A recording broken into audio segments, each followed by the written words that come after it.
I've been making videos on this channel for 5 years, and in that time, the one artist who's been most requested for me to cover has been Billy Woods. If you've been tapped into the underground at all over the past several years, then you know Billy Woods is one of the most consistently impressive rappers in the game. Over the past 20 years, he's built a catalog that can be matched by few other rappers alive, and he's also built Backwood Studios, a label that's been at the forefront of what's most exciting about underground hip-hop today. Billy Woods is most known for covering his face, but unlike many other artists who use that same strategy, he does not have a well-known mask. Many people group him in with MF Doom and Mach-hommy as our premier masked lyricists, but I think there's one major thing that differentiates them. For MF Doom and Mach-hommy, the mystery is their brand, but for Billy Woods, the mystery is not his brand. The mystery is the music itself. So today, as we delve into the music of Billy Woods, I don't think the mystery of identity really has anything to do with it. I do think there's one major misconception about the work of Billy Woods. When people talk about him, they often talk about him as if he's uncovering ancient scrolls of philosophy or anthropological history. But in reality, what makes his music so special is how he's able to capture everyday life, real stories he's experienced, or vignettes of life, culture, and history, but spoken in a way that makes that mystery palpable. He's able to rap about real, relatable things, weaving in references to art, religion, and politics, and letting the listeners solve for themselves to explore not only what Billy Woods meant by his words, but also what his words mean to them.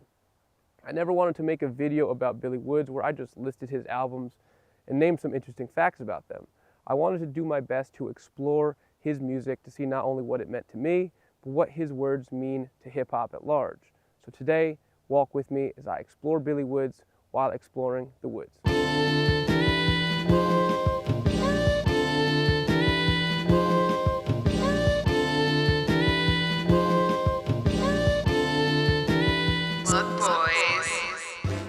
When you look at the woods, you don't see individual trees or individual stories. You see the entire thing. It's a complete idea that encompasses everything within it. And the same goes for Billy Woods. When I look at him, I don't see a favorite album. I see his entire catalog. And each piece within that catalog adds up to make the entire thing all the richer. Nobody knows where the woods began. It's impossible. You can't point to a tree and say, this is the tree that started it all. But you can know a bit about the start of Billy Woods. His mother was a literature professor and his father was a Marxist intellectual and politician. And knowing that does inform a lot of the music that he would go on to make, but it's not a skeleton key that would unlock everything he would do. It's just a small piece of the puzzle, and that's a puzzle that doesn't necessarily want to be put together. Even though he rose to prominence over the last decade, the story of Billy Woods really starts back closer to the 90s. The late 90s and early 2000s underground scene in New York was ran by the folks over at Def Jux. You can see a lot of similarities between how that label was ran and how Woods currently runs his Backwood Studios label. Indie rap is its own entity, just like indie rock, and Woods and his cohorts now are in direct lineage from the folks over at Def Jux. Vortal Mega, a member of the legendary duo Cannibal Ox, was vital in helping to open the door of indie rap to Billy Woods. He was the first person who Woods met, who made him realize that being a professional rapper was an actual possibility, and he encouraged him to start rapping more consistently. When you go back and listen to Woods' first two albums, Camouflage and The Chalice, you can hear similarities to the Def Jux sound. His words have changed a lot in 20 years, but his sound was a far cry from what we know it as today. But that's not to say that it wasn't amazing rap as well. Billy Woods created Backwood Studios in 2003, and the first album released under the new label was his very own Camouflage.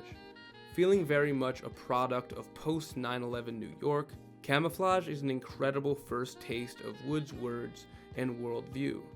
Vortal Mega is listed on the cover as if it were a collab album, but he only appears on about 1/3 of the songs, so today this is viewed mostly as a solo record. That iconic, conversational yet heavy delivery that Woods has become known for is present here. Some of the mix can be a bit lo-fi and underproduced, but but that's a part of the charm. The production on this album doesn't have the dark consistency that many of his more recent projects do, but the different feeling this gives me is appreciated. When going back after listening to 20-something Billy Woods albums, hearing where he got his start and all the similarities and differences that come with that is nice to hear. His next album, The Chalice, is interesting because it's widely thought of by his fans as being his worst. I do think that this sounds the least like the Billy Woods that we have today. The production feels way more indebted to the sound of Def Jux, with a more drum-heavy, eclectic, and industrial sampling style. But there's a lot of fun to be had with this record, since it is so unique within his discography. You have to delve deep into the Woods to uncover what he was up to in the late 2000s. He was a member of the supergroup The Reavers, which released Terra Firma in 2005. Billy Woods has always been an incredible collaborator, but it's interesting to go back to a project like this and hear him as just a cog in the machine. However, he and his fellow MCs in this group were able to showcase their individuality and really push forward a sense of social, political thinking as a backbone to their art together. He and an MC named Privilege also made a duo, calling themselves the Superchron Flight Brothers. If you are someone who has wanted to get into the works of Billy Woods, but his music is just a little too dense or abstract, then I highly recommend you give the Superchron albums a try. They have a much more approachable sound than most of his work, with more traditional soul and gospel samples, and lyricism that is more simple while still being filled with personality. Full disclosure, I've only listened to 2 of the 3 albums from the duo, because I didn't even know that Indonesia existed until I was deep into researching this video. But Emergency Powers The World Tour and Cape Verde are 2 of my favorite records that bridge eras between the 2000s indie rap scene and the modern underground scene. As Wood's catalog continues to grow, it's these early albums that seem to get lost in the brush, but they are definitely worth exploring. The first decade of his career were the seeds that were planted that would become the Woods that we see today. I don't even think that I would call it potential, because the music was already so good from the start. But whatever it was, he had a lot of it. He's always been a cut above lyrically, signaling from the start that he was an artist who deserved your highest attention. The Woods is poetry. It's beautiful, it's scary, it's daunting, it's nostalgic, it's so layered in what it can mean to any person at any given time. And that's just like Billy Woods, he's very layered. And one of the most important layers of Billy Woods is the political nature of his music, and the album that best exemplifies this layer is History Will Absolve Me. The album is named after a quote from Fidel Castro, and the figure on the cover is Robert Mugabe, a revolutionary politician who was the leader of Zimbabwe from 1980 until 2017. I think putting the quote from Castro and the picture of Mugabe as the face and title of his first album back solo, at the very least, was an invitation for people to explore these figures and their ideologies further. From what little we know about Wood's family life, we do know that his father was a Marxist, and at one point was a member of the Zimbabwean government. Billy Woods was born into a family of revolutionary thinkers, and he's spoken a lot in interviews about his relationship to those ways of thinking and how the way that we view those ideas has changed over the years. The description of this album on Bandcamp calls it a solid hour of hard-boiled anti-nostalgia, which is such an interesting way to look at it for me. His work is steeped in history. Every verse is layered with references and anecdotes from the past, but I wouldn't call any of it nostalgic. He looks at the past as if it were just the ingredients and steps that got us here. Nothing is seen through rose-colored glasses. Everything is just another piece of the pie that comes together to form his worldview. This album is really where Billy Woods first appears fully formed. Songs like Crocodile Tears and Pompeii are perfect displays of his style. Every word packs a punch, and his storytelling is abstracted to the point of poetry. The production is consistently dark, while still being pretty varied in its sonic language. I think overall this record is just a tad long compared to his future masterpieces, but I'd still call this an essential Billy Woods classic. He has said that this album pretty much saved Backwood Studios, and is the reason it exists today at all. And for that reason alone, this thing is important. He followed that up the next year with Dour Candy, which keeps the bar high and tightens it up a bit. There's a common thread of paranoia that weaves through a lot of his albums and makes for such a cool and dark listen. If you can't trust Candy to not be dour, then what can you trust? 1001 Nights has always been the standout track for me on here. It's such an incredible display of poetic writing. He raps the tale of meeting a woman and hooking up, which is a topic that's been rapped about by many, but the way that he's able to use such vivid and unique imagery always wows me. Just listen to the way that he describes her and their date in the beginning of the song. I was nervous, tongue-tied, she played it cool. Eyes the size of Olympic pools. Still waters, simple jewels. Conversation wanders, I took my cues. Sip wine with imagined sophistication. Stormed the castle, swam the moat, a moment's hesitation. Then took the pussy like a slave revolt. In these few lines, he tells you everything we need to know about the situation. He doesn't need a bunch of lines describing her body.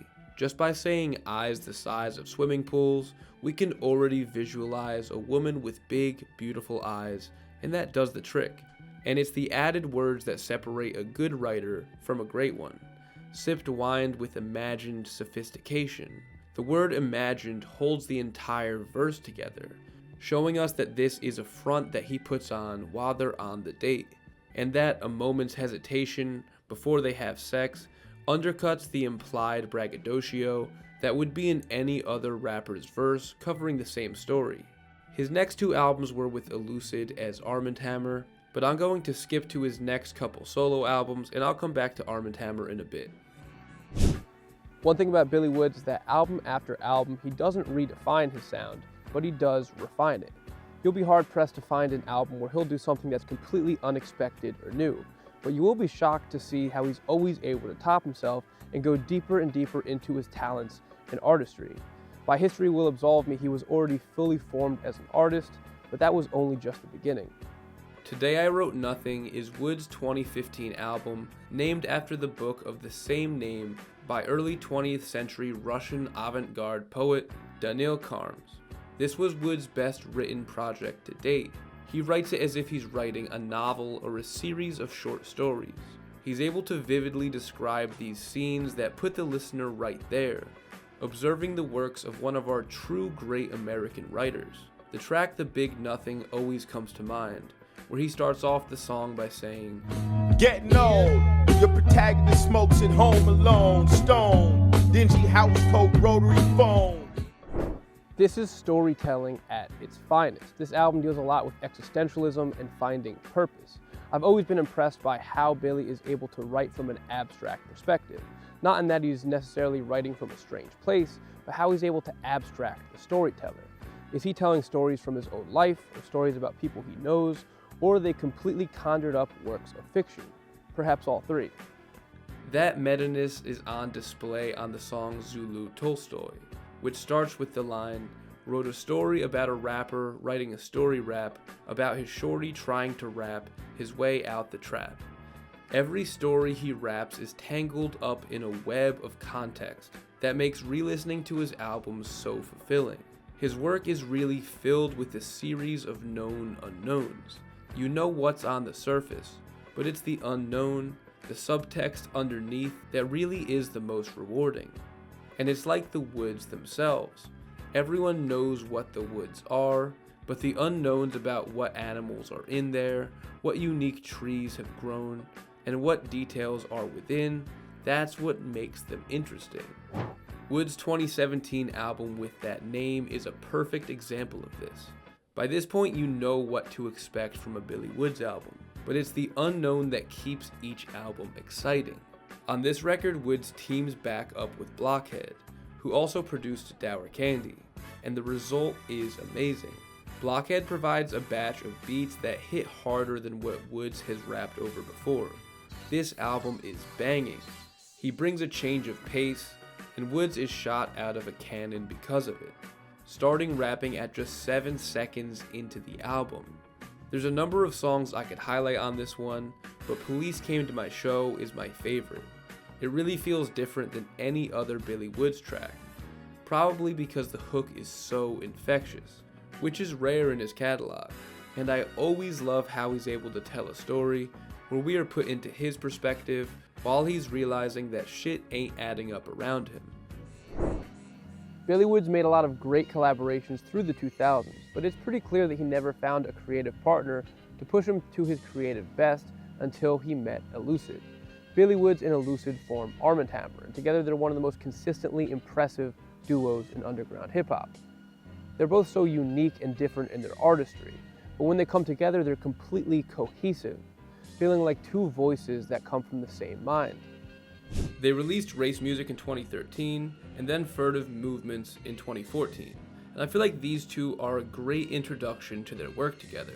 Neither is as solid or experimental as the music they would release together later on, but hearing them grow in their comfort levels on these two is important to understanding where they are today. Race Music feels a little long, and Furtive Movements is a bit short, so these two are them really ironing out the kinks and figuring out the right concoction of chemicals an Armand Hammer record needs. By the time Billy released Today I Wrote Nothing, he trusted Elucid so much that he let him open up the album. I always have loved how these two collaborate, because they've been releasing steadily as Armand Hammer ever since they formed 12 years ago, but they've also both been releasing incredible solo work at the same time. Armand Hammer is never active nor inactive, it's just a part of who they are and how they move. After the pair of solo records I talked about a few minutes ago, they came back together for Rome. The cover depicts a burning city, the fall of Rome, one of history's most powerful empires. The album's lyrics feel like a displaced memoir from the fall itself. The two MCs are able to reflect a world that is decaying, descending into its darkest ideas of self, pulling pieces of history and culture in to pull a mirror right up to our modern society. This is really the first Armand Hammer album that I'd say is fully representative of what they can do at their best together. They would continue to evolve, refining their style in their next album, Paraffin. Lyrically, these two never lapse. Their subject matter can range from some pretty heavy topics, like the tragic effects of capitalism and imperialism, and the harsh realities of being black in America today, but all their words are presented through this enigmatic, distorted worldview. There's even a lot of humor in their words here, which make the deeper and sometimes darker truth behind those clever words all the more engaging to piece together. But the thing that separates Paraffin from the first few Armand Hammer records is the production, which levels up to match their lyrical layering. The instrumental backdrop feels just as distorted as their words. The album feels almost viral, a living thing echoing through each track before evolving into a new strain on the next. It can feel industrial, almost radioactive on songs like Rehearse with Ornette, and then like a melted radio, cursed to loop a drowsy but infectious old sample on Toll. No Days Off feels like the sound of espionage and conspiracy, and Iffy Holla sounds like the echoing, ghostly chants of a not-so-friendly ghost. Over the years, I've researched and covered the careers of many different underground artists, and the cool thing about covering underground artists' careers is that the progression happens very gradually. It's rare that an underground artist will come out with their debut and will be immediately championed for all their talents and skill immediately.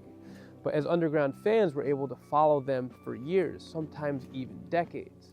And if they're lucky, sometimes things just click, both musically and with the public's perception of them. For Billy Woods, that came in 2019 when he released not one, but two of his best albums. There's an infinite amount of places you can hide in the woods. You can hide physically, behind a tree or in a crevice or something, or you can come out here to hide emotionally, to hide from your problems or your responsibilities of life, but you can't hide from yourself. Billy Woods' 2019 masterpiece, Hiding Places, is a reflection of that dilemma. He puts the human condition on display, exploring the ways that we physically hide from the societal horrors and trauma of life, and the more emotional hiding places that we find for ourselves for the things that we really can't hide from. Many Woods albums are best when they are able to be peeled back and deciphered over time. But ironically, Hiding Places is not hiding anything. It's all right up there at the front, up top with catchier beats, more memorable songs, and quintessential quotables that make this album special right from the start. The production from Kenny Siegel is really what makes this thing extra special. He's one of the most talented and versatile beatmakers in the underground right now, and this album features some of his best work. The album opens up with SpongeBob, which honestly has probably become his most known song. SpongeBob is obviously a kid's show, and Hiding Places, or Hide and Seek, is a kid's game. The song does more than just a few cinematic references to the underwater world of SpongeBob. He uses these childhood escapes as a way to juxtapose the darker themes of his words. This song specifically deals directly with the trauma of committing war crimes, and then confronting God with his lies. That's deep stuff. The funny thing about the song SpongeBob is that when Woods was making it, he was originally trying to call it monotheism, which is the belief in only one God. Now, changing the name not only made the song more popular and helped it reach cult status, but it also helped to deepen the imagery that he was trying to depict. When he was making this album, he was going through a rough time, and he said that his whole world felt like it was going underwater. Now, when he was making this album, he was searching for, craving any place to hide, and he hid in his art, he hid in his music, and this album is what we got in return. A Day in a Week in a Year is another standout on the album. His words are so powerful and descriptive, with imagery that stops the world around you and paints a picture right in front of your eyes. Woods has called this the realest shit he's ever wrote. The track takes us through his reflective mind state as he lives through a near-death experience, his memories flashing before his eyes on just another random day in a random week in a random year. The last few lines of the first verse describe such a beautiful scene of near-death tranquility, calling out details that you would only notice when life slows down in the middle of a traumatic experience. If I lose, it was rigged, I'm the man if I win. Before settling on a narrative, I took them all for a spin. On black ice, steering locked, drifting, calm from the shock, oncoming brights hot. On the windshield, it's one particular raindrop, caught struggling in the incandescence. Took my hands off the wheel and cut the engine. Later in 2019, he released Terror Management, an album that deals with the fragmented way that we all deal with life in today's cold society. These concepts are echoed on the track Marlowe. The album feels much more sterile than the other recent work that he put out at the time. It's less narratively focused, but that was intentional. He said, "I wanted to nail a sense of fragmentation, like life is now. There are so many thoughts ping-ponging around in my head while I'm looking at my phone." The theory of terror management deals with how humans deal with the stresses of being aware with your own mortality. That feeling lives within most of Wood's work, and here it is captured in a way that is intentionally isolating. And he captures that so well. When people talk about the work of Billy Woods, they often talk about him as if he's writing mystical fantasies or something. But in reality, he writes about truth, finding the truest parts of our everyday lives. But he's able to find the most interesting tidbits within that truth and display them through a fantastical lens. Just like the cover of Armand Hammer's 2021 album Shrines, you can look at this image and think, how could this be real? But it is. This is an image of reality, our reality. This scene was happening in the same world as I was probably doing laundry or something, and Woods is able to pluck these fascinating observations out of reality and spin them into poetry. Despite the cover, Shrines actually feels like one of Armand Hammer's most peaceful and controlled records. The chaos that they're able to capture with their words are so tightly depicted. These two MCs are masters of their craft here. This feels like the midway point between Paraffin and Haram, which I'll explore deeper next. This feels like Armand Hammer right in their sweet spot, not at their most experimental or at their most polished, but possibly at their most comfortable. Haram is the most popular Armand Hammer collaboration, partially because it was produced by The Alchemist, probably the most well-known producer Woods has worked with, giving the album a very accessible sound, but also because of its iconic album cover. This cover was very divisive and even got PETA to call out the group and ask them to change it. The cover has been criticized for being used for shock value, and while it can be shocking the first few times you see it, I find it much more fitting conceptually with the music, and within the oeuvre of Woods himself. The Woods are filled with dichotomies. It's peaceful, yet it can be scary. It's quiet, yet at times it could be loud. It's filled with life, but also filled with death. And Woods likes to reflect similar opposing ideas in his music. In the religion of Islam, eating pork is considered haram, an Arabic term referring to something that is forbidden or sinful. The cover intrigues you and catches your eye, making you need to hear what something that looks like this sounds like. But it also helps the listener think deeper about life, death, and their own moral code. And Elucid isn't the only artist who he's collaborated with at his peak. He and Moormother linked up for the album Brass, which is one of the most unique sounding records of his career. The album feels like a part of history. The instrumentation feels spacious, letting the two poets fill up each track with an echo of avant-garde ideas. Moormother brings her own unique style and vibe to the record, and they combine to forge something that just makes sense. One of my favorite things about the work of Billy Woods is how he's always able to pull in references to art, history, and culture to help strengthen his concepts and ideas. Just like the Rembrandt painting Two Moors, which is also called Two African Men. The painting is notable for being one of the first pieces from a major European artist to depict black people who were not servants, but seen as their own subjects, worthy of high art. Woods uses this as the cover of his album Aethiopes, which is fitting as this is his album that is most lyrically interested in African culture and history.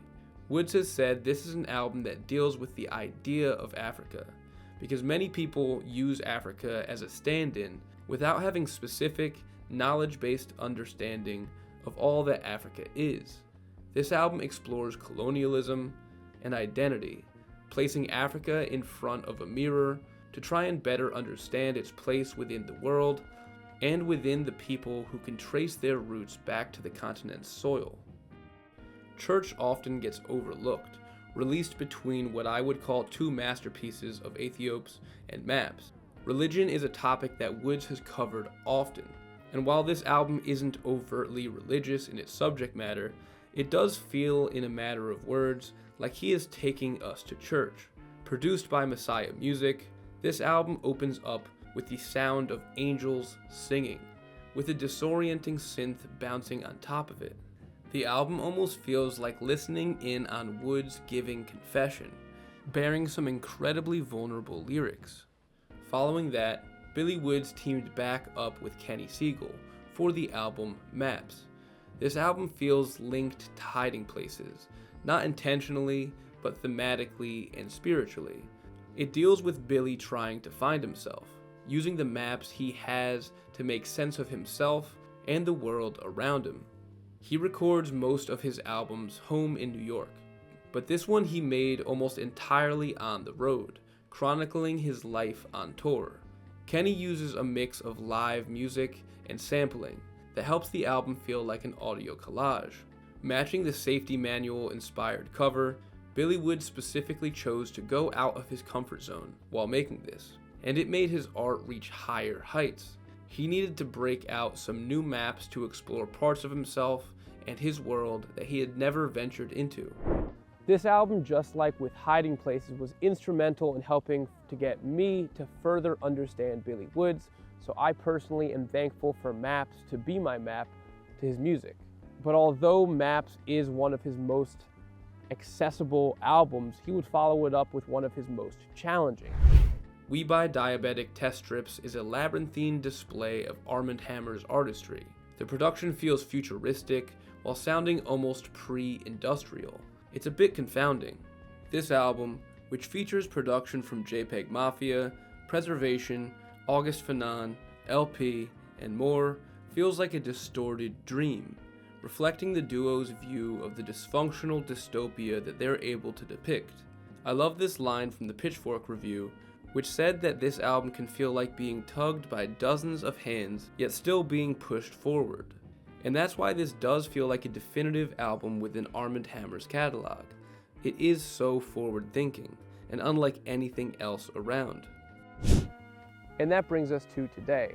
Billy Woods released 2 albums in 2025, one solo and one with Armand Hammer, both of which carried on his tradition of quality, thoughtful hip-hop over some of the best production around. His solo record is one of the best examples of Woods as a curator of sounds. The record features production from Steel Tipped Dove, Conductor Williams, The Alchemist, LP, Kenny, Sadhu Gold, Ant, and more. And each of these producers enhance the variety of an album that already feels incredibly cohesive. The album is definitely his most horror-inspired, feeling like a modern rendition of gothic aesthetics. And that brings us to Mercy, the latest Armand Hammer record, which was released while I was writing this video. While I was writing this script, I was literally and figuratively getting lost in the woods, hoping that I would be able to find my way out, hoping that I would be able to find a poetic way to end this and make the exploration worth it. And luckily, when I heard Mercy, I knew it was exactly what I was looking for. The album feels very reflective, with less nihilism in his worldview.